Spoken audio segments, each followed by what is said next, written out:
Hi, can I get a medium coffee with 1 cream? Anything else? Nope. Total was at the first window. Thank you. Thank you.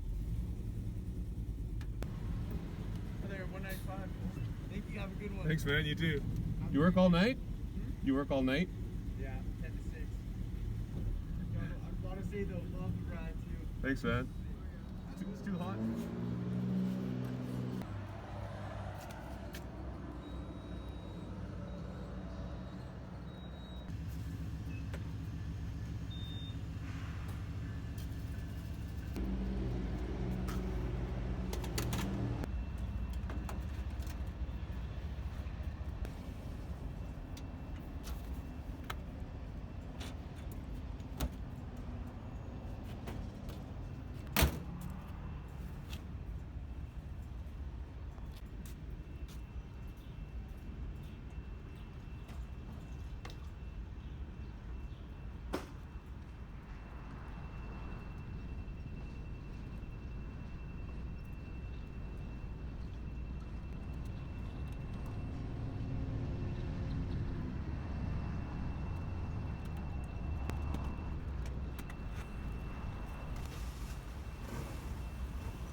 Garage. So I kind of realized I hadn't really done a formal introduction, a walk around of my Chrysler. Someone asked me to do a video on the differences between the 38 Chrysler, maybe the trim level and the options versus a 38 Plymouth, which I have as well, you know. I'm not an expert on the subject matter, but just owning the two cars and walking around and checking them out, just enjoying them and driving them. This car is definitely different. It's refined a bit. It's got some differences in the handling and the suspension. Maybe I'll take you through and walk you around and show you some of the things that are pretty neat to this specific model. This 1938 Chrysler Royal is the 6-cylinder model of the Chrysler line, and it was considered an entry-level Chrysler at the time. They offered the straight 8 as well. By 1938, Chrysler had pretty much relented and given up on the airflow. And my particular Royal here was built in Canada in 1938. One of the differences that I can pick up when I look at a 37 is the torpedo-style headlights. On 37, they were mounted up here on the side of the engine area. In a 1938, they're mounted in the actual fender here. In a 1937, they've got a nice wide chrome strip here on both sides of the grille. In 38 it was gone. A little bit of a single T-shaped piece of trim here with the words Royal. Interesting tidbit. If you look on a 19...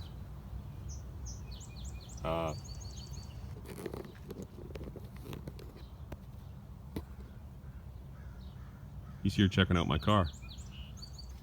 So if you're looking at a Canadian car, it just has the word Royal here. And if you look at an American built Royal, on the letter Y here in the trim, it has USA engraved in the tail of the Y. You can actually see it. Seen that. That's kind of neat, little difference. So look for that. People that are really into Mopars, being crazy about this kind of stuff. So you can see it recessed right into the fender here. And my 38 Plymouth is mounted up here on the side. My understanding is the 37 Royal was also up here. 38, they moved them down. These little car headlights are kind of cool. You got your main bulb, but up inside there's another little bulb, and it would be almost like a parking light bulb or just a corner marker bulb, running light, whatever. It's not a headlight. It's just a nice little 6-volt small little light up in the top there, and it gives you just a nice dull glow when you're out for a cruise. Maybe it's sunset or sunrise, as it happens to be today. Nice low, neat. It's just a neat look. You get a dull glow off the headlights. It almost looks like, you know, typical 6-volt vintage car with poor grounds, and the headlights are really dull. So I think it just kind of adds to that kind of cool factor when someone sees you going down the road and you've got these really dull looking dim headlights. But I like to do that just to throw people. They think, oh man, that must be an old car because his lights are so dull. But actually, when you turn them on, they're pretty good. I got no complaints. So for options, I do have the AM radio. We'll talk about that before. It works in the center of the dash there. It's basically a pilot system, which means you're not actually controlling the radio from here. You kind of are, but the actual controls are down inside the radio, which is up by the steering shaft column there, up under the dash. Big radio, tube radio down there. And when you turn the dials, you're turning a little cable that moves down and goes down to the big box and moves things like the tuner and the volume and the tone. It works just fine. There's one station here in Kamloops. Don't use it a lot. It's mostly just talk radio. On the top here, that knob on the very top of the dash there, that is the window wipers, vacuum wipers. I've got a cigarette lighter. I think that's standard on a Chrysler, but it would have been an option in a Plymouth for sure. I've got a clock in the center of the dash. You look there to your right, it's got the clock option. Now on this particular model with the AM radio option, I wanted to show you where the antenna is. My Plymouth, there's an antenna bolted here on the side. Is it this side or maybe it's the passenger side? But there's no antenna to be seen on this Royal, and it's kind of a neat spot. I'll show you where it is. You can't really find it if you don't know where to look. But underneath the these floorboards here, this tube runs down the length of the floorboard. Another one on this side. There's a pair of them. See them running down? That's the actual AM radio antenna underneath the floorboards. It's one of the other really cool features of this car right here. Overdrive. I push that lever in, it engages the planetary gear system on the transmission output shaft. And it go like that, it's engaged. Go for a drive now, I'm in overdrive. You can see my AM radio right there, that big box, where my feet sit. That's the AM radio. Here's an option that Chrysler Canada offered. The Comfo Master from Chrysler Corporation Canada, it says on there. That's my heater. Got a couple of hose ducts going up to the windshield there. I got heat coming out the bottom here too as well. I can direct it, and I can have it go to the windshield. And there's a knob over here. I pull this. You can hear it come on. You gotta be careful because that's wired straight to the battery for some reason. Key off, that still comes on. And here I can pull a lever and direct the airflow to come out up on here to my window defrost. It's right in this area. I have two little slits.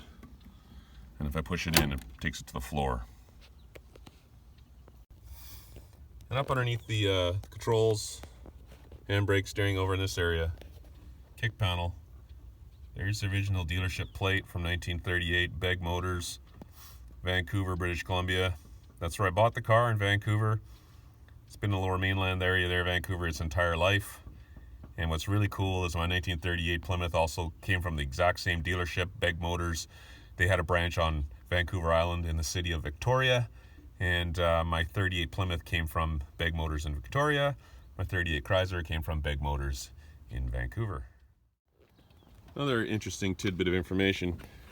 Anyone that owns an old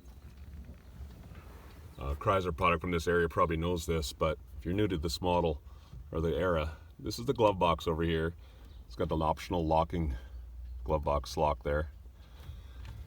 And over on the left side here is what looks like another glove box here. But it's not a glove box, obviously, because I have controls here. But on my Plymouth, there were no controls here for the heater. And it looks like you can open it, but you can't. And if you try and pry that open, you're going to wreck something because it's not supposed to open. It's just a faceplate there to give it symmetrical design, so it looks the same on both sides. Of course, the left side's got what looks like a glove box on the right side. But the true meaning of this, my understanding is, what they had in mind was when they designed these cars, they could make them right or left-hand drive. And you could just basically take the steering wheel, move it over to the other side, and now the glove box becomes over on this side on the left, and this side is the fake panel going down to the steering box. So I seen a fellow who has one of these in Australia, and that's what he's got. He's got the right-hand drive, and otherwise it looks the same inside. One thing that Chrysler Corporation was doing back in the 30s there was a heavy taxes applied to vehicles that were sent from the United States to other countries around the world. And if the car was built in the Commonwealth, like a British colony or a country under the British Commonwealth, England, Canada was, New Zealand was, South Africa, I believe. There's multiple countries. I can't name them all right now. My history lesson needs refreshing. Australia. You didn't pay that tax. You didn't have to pay the large export tax or import tax, whatever, depending where you're looking at it from, to get your car shipped to those countries for sale. So they made cars in Canada at a factory right across the border from Detroit in Windsor, Canada. Very close. They could ship parts over the border and put cars together in Canada. Then they could ship them to the Commonwealth countries and not pay a massive tax. So I've been finding, there's outside the United States, there's the largest concentration of these old Mopars as far as I can see. Largest concentration in the world is in the USA. And that kind of, I can see that in my viewership on my YouTube channel. I'd say probably 80% of my viewers are in the USA. I can see the stats and they tell me that. And then you see the other Commonwealth countries pop up: Canada, Australia, New Zealand, England, UK, those types of countries. And there's a good healthy number of old Mopars over in those countries as well, for that very reason. They were popping them out to those countries and selling them around the world wherever they could, and that was one of the things they could do just to save some money. This one, non-pressurized radiator. I can open that anytime and have a look at it and see what's going on, no matter how hot it is. It's not going to steam over and boil in my face because it's non-pressurized. Like I said, this engine's been replaced. This is netting me 251 cubic inch, 6 volt, positive ground, with a generator, dual horns. I think that might have been an option. I don't know if it was on a Chrysler, but my Plymouth did not have dual horns. It had a single trumpet horn up here that pops out really far. I think you could get dual horns on a Plymouth if you wanted to order it. This is, it says the oil filter here. Earlier times, and someone can confirm that with me, some of the cars didn't have oil filters, but for the folks who are interested, not sure if that would interest you or not. Some people are asking me questions about serial numbers, body tags. One of the big differences I noticed between my Plymouth and my Chrysler is the suspension. This one has coils and lower control arms. Still has a kingpin style steering,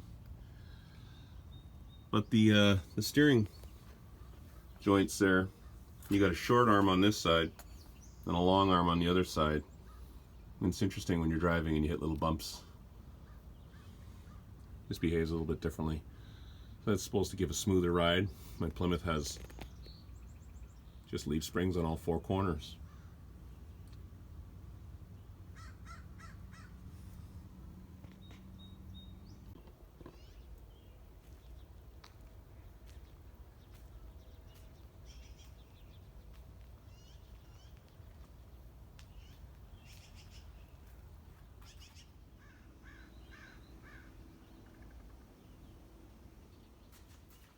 All right, my Sunday morning cruise is now over. I just climbed the big hill home, and I gotta say, finally, I think I'm there with the tuning of this engine in this car and finding every little tweak and problem that I've found since I purchased it.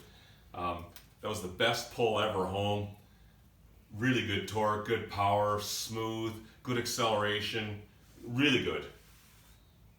There was a bunch of things, even yesterday, it still wasn't right yesterday morning when I got up and I started tweaking again, and I took the car apart again yesterday and I sprayed carb cleaner through every little orifice, and I finally got to the carb is just dialed. I didn't actually take it off and rebuild it yet, but it's feeling really good like it's supposed to.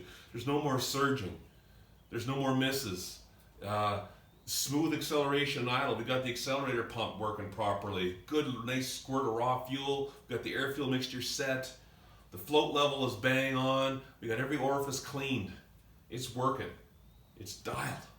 Feels so good. It's been, I bought it end of April, so about 2 months in my spare time of tweaking and testing and tuning and driving and grasping everything that I've done. And there's lots of little things if you watch my little video, nothing serious. The only contentious issue, that one issue is left, and you saw my video, I'm still putting Marvel mystery oil in with the gas tank. I'm gonna drive this car. Remember I had one cylinder at about 75 PSI. I'm gonna continue to drive and keep adding the Marvel mystery oil and see what we can do. But even this morning when I got up, I went down, you saw me at the gas station, you saw me go through, drive through and get a coffee. I heard a little miss. And as I was driving around this morning, cruising, I was thinking to myself, what could it be? What could it be? Is my timing too advanced? I don't think so. And then I carry one of these in the glove box. Just a little multi-tool. Turns into pliers, you got screwdrivers, you got knives, you got all kinds of stuff. You can do a lot of things with a vintage car with this one tool. Go get one. Put it in your glove box. It's already helped me out a couple times. So I'm at the park this morning filming my video, doing a walk around, and I think, what could it be? And I look, and this is what I found. When I'm hearing a little miss at idle, I'm not touching the accelerator. I'm still hearing a little flutter. I know it's not fuel. It's electrical. It's got to be. Primary, secondary ignition. What is it, right? I've had these spark plug wires. These are the old style. They clip on there and snap on. I've had those off and on so many times in the past 2 months as I've been doing compression tests, cleaning plugs. I've been doing a ton of stuff in there. And I finally just decided, these are getting looser over time, right? Because they clip on. So I took them all off. I made sure that the little threaded tops were on every tip of every plug, nice and tight. And I just squeezed each wire just again to retension it, just to make it tighter. And I snapped them back on and they felt good, they felt tight. I fired it up, boom. That's a wrap. I think I'm gonna buy new wires anyways. I don't know how old these are. They could be cross-firing a little bit. I've heard rumors about this causing issues. I don't know, I'm not convinced. It's running good. It's running so good. I'm happy. So there we go. That's another wrap of this episode of Keith's Garage. Thank you for dialing in. Appreciate it. If you like what you see, please subscribe. I'll just keep sharing the vintage car culture. I love it. It's a hobby. If you'll follow along, I'll just keep making videos and try and keep you entertained. Talk to you soon.